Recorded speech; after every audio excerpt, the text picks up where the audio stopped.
Hello everyone, welcome back to a new video. Today I want to use the Oriental TrayMold from Molds and Shapes, and it's the holographic one. And look at this, it's very gorgeous. And I thought I just pour a web effect, but a little bit different than I did it recently. So I mixed my white, and for my white I'm using the pigment drops from Art, and I use the ultra cast resin, which has a rather long working time. So I think it works around about 1 hour. I mixed my resin and I didn't let it heat up. I just mixed my colors and then I started pouring. So this is a question I get many times. If I would wait till my resin is warm, I'm not doing it. So I'm now going along the edges. I'm taking my time a little bit just to try and pour it rather accurate. But as you see, the resin gets out of this little cup in sort of wiggly lines. And I don't know, sometimes it happens. I don't know why this is. So I just use all the white I have in my cup. So I go another round. And as you can see on the right side, when you're looking at it, it seems to be a little bit thinner than on the other side. So while pouring, sometimes you don't see it. But anyway, if it's not so accurate, I think it doesn't matter so much. Everything is handwork, handmade, and it's your own touch. That's what I'm always saying. So never worry about it.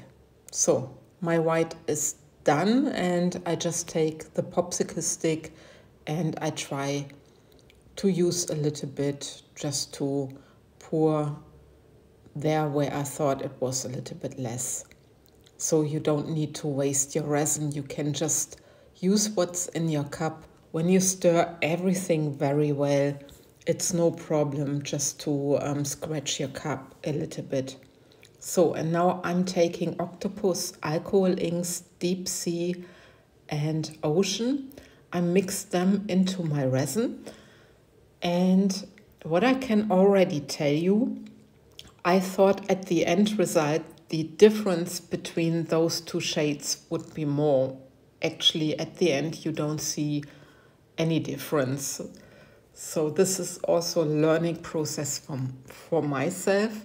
Maybe I should have mixed them more, with more alcohol ink so that they are darker. But well, it is like it is, and I have to live with this. It looks quite dark for me when I'm pouring. It looked quite dark in my cup, but I think I could have made it a little bit darker. But anyway, so this is my Deep Ocean poured into my mold, and there was something, I guess, in my mold which I needed to take care of. And now I'm taking, no, Deep Sea, sorry. And now I'm taking the Ocean. And you see while pouring, you see really a difference between those two shades. But later on they blend so much that you don't see a big difference, but the result, I can already tell you, will turn out very nicely. Well, I like it anyway. So I'm doing the same here, just going around. Wait till my cup is empty, and then I can take my clear resin, you will see it in a second, which I mixed with some of the Psycho Gold from Laura's Art Corner. And I'm filling up my mold. I thought, you know, just a hint of a sparkle of this golden color will look nicely, so that there's, yeah, you see it, that there's a little bit in there just in case. And I thought it could look nice. And I have those products, and of course, I should take them and use them.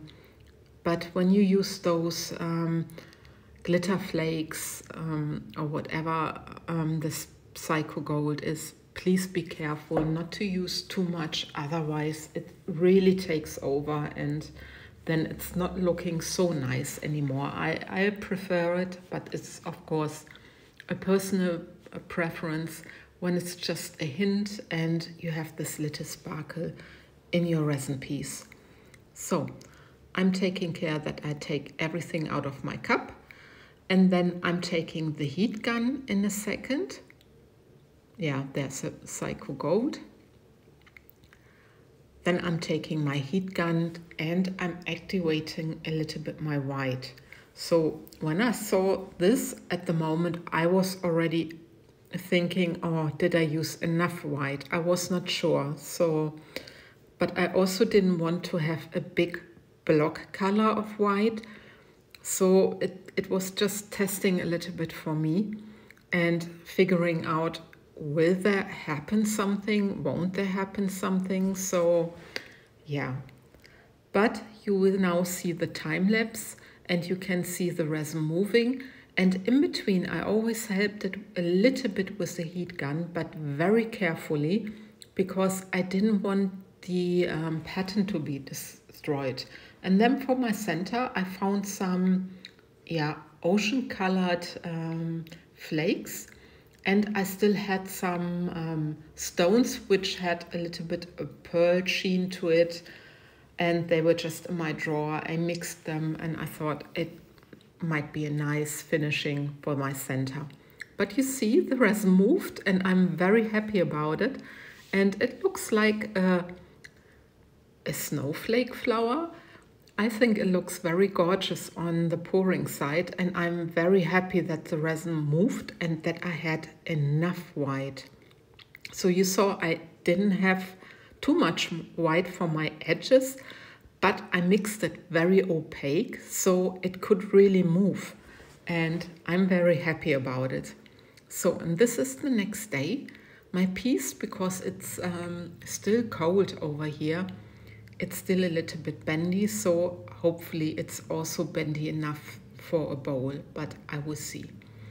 So I love the transparency of the blue shade, and then towards the center more, the clear resin, and I really love this. And look at the holographic effect. I think it looks gorgeous, really beautiful. Like a web effect flower, I would say.